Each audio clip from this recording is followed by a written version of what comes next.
It's a mystery that has challenged the country's intelligence community for years. Had oversight over CIA's clandestine operations from everything from, Dublin, Ireland, all the way to the farthest reaches of time zones of Russia. As cataloged by too numerous to count medical journals, universities, and national security analysts, hundreds of CIA officers, U.S. diplomats, and members of the U.S. military have been non-consenting lab rats for microwave weapons. But this was pretty terrifying, and I'd consider myself relatively a pretty seasoned officer from doing a lot of tough work all around the world, but I was very scared because I just had never felt anything like this. Nearly 2,000 cases across almost 100 different countries, including here at home, and with several on White House grounds dating back to at least 2016, have suffered from what is now known as Havana Syndrome. As I was asking them to send me to Walter Reed over and over again, their response, which was relayed to me, was first that I was just trying to do this, to make money. Nausea, vomiting, dizziness, nosebleeds, vertigo, and ringing in the ears are just a few of the symptoms of the so-called mystery illness. And so I actually made a trip to Moscow in early December of 2017, and on one of the first nights at a five-star hotel near the U.S. Embassy, I woke up in the middle of the night with terrible vertigo, splitting headaches, tinnitus, which is ringing in my ears, symptoms which have lasted to this day, which is almost 5+ years later.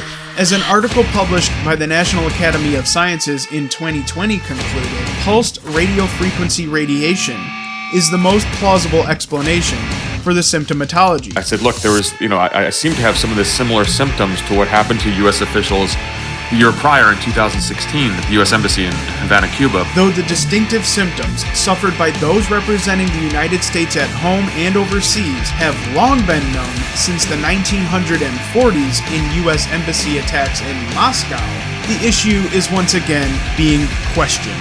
They talked about environmental circumstances. One official even talked about a malfunctioning air conditioner that created undue pressure in a room. The official talked about pre-existing medical conditions, what they called conventional illness in some of these cases, and social forces, otherwise known as, frankly, media attention, causing more people to report what they suffered. Setting aside fears of World War III, matters specifically related to the military, or botched compensation efforts for survivors of the 9/11 attacks, take a moment to consider why this may be important to you.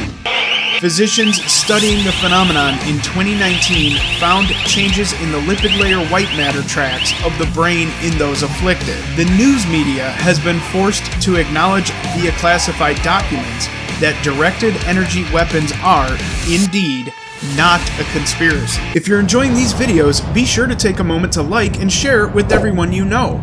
Subscribe to the James Anthony Report today.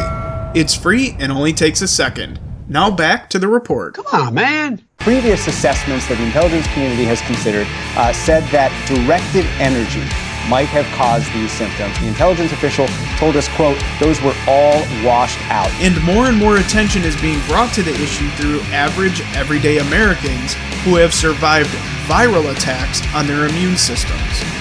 This is where the intersection of politics and medicine meet, in case anyone has been looking. When I did go public, there was certainly a backlash against the agency leadership. The Navy codename for it was Medusa. But one official told us today we cannot tie a foreign adversary to any of those incidents. And now the Biden administration is once again denying reality. Links to several important articles on Havana Syndrome are in the description. This is James Anthony, reporting.